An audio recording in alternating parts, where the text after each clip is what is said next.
Hi Zahra, this is me from 20th of January 2026. So let's watch our video first. After that we see what voiceover Zahra has for us. What am I doing? Sifting, I am SIFTING. sifting the flour. What am I doing? Peeling, I am peeling the potatoes. cleaning, What am I doing? kneading, kneading, I am kneading the dough. What am I doing? grating, grating, I am grating the cheese. What am I doing? chopping, I am chopping the onions. chopping the onions, What am I doing? rolling the dough, I am rolling the dough. What am I doing? staining, I am draining the draining, pasta. draining, What am I doing? stirring, I am stirring the soup. What am I doing? butter, I am spreading the butter. spreading the What am butter, I doing? Comment your answer. seasoning, shadow practice. In the 1970s, there was a psychology professor by the name of Robert Clark from Dartmouth. He conducted this fascinating experiment where he brought people together. He split them into groups, and with one group, he drew a scar on their face from their right ear to the side of their mouth, big ugly scar, and he let them see themselves in a hand mirror. Then he sent two groups out to have conversation with strangers. We have one group that has scar, another group has no scar.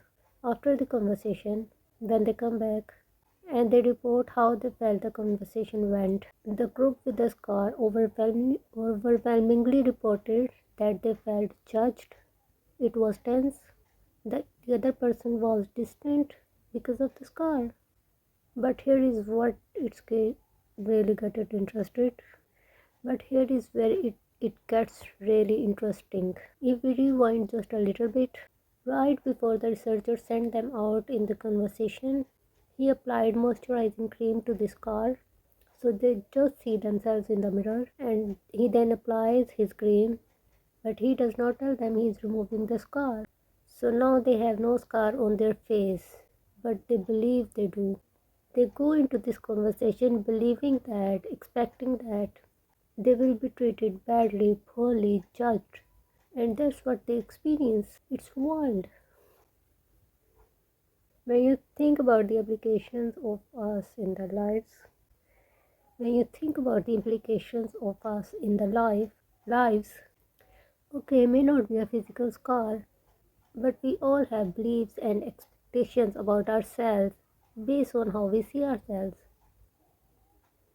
our self image, and when we going to notice things that reinforce it because how the brain is wired. Confirmation bias, selective attention. Your brain is wired to magnify what you focus on. So if you're going into your life, into your conversation, into your meetings, into your work, believing that you're not worthy, you are not capable, that you don't deserve it, you're going to notice things that enforce that, and you're going to make it worse. And this is the exact topic that we are. Hey there, yesterday I talked about selective attention, and today I am diving into confirmation bias. By the way, let me tell you in advance that I am not fan of it. This one is not good. Of course, as per my knowledge, I could be wrong. Well, confirmation bias is when we tend to search for and believe in info that confirms our existing views.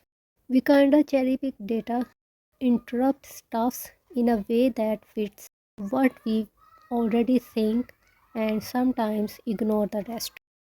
We already have an information in our head, like knowledge about something, what we believe. So what we do is We already make our mind about something according to the knowledge that we already acquire and ignore the real facts. We tend to fit new info into our existing beliefs and filter out stuffs that does not match. For example, we tend to like people who agree with us. If someone says things opposite to our views, our brain kinda resists it. There are some people you cannot tell otherwise, and now I understand why. No matter how much evidence you give them, they don't change their minds. Another example, think of a super royal fan who kinda turn a blind eye to their fave's shortcomings. Sometimes we dismiss the truth if it comes from someone we have pegged as not smart enough. If someone is on our not so bright list, we might ignore their valid points cause of confirmation bias. Long story short, we only care about things that are of interest to us, vital to us, or what we want to hear and see. Things that align with our interests and beliefs. Everything else we just block out. Let me tell you one more thing. This is all my understanding. It could be wrong, that's why I am adding screenshots to avoid misunderstanding. I am just a student trying to learn what I saw in my feed. So, bye from here.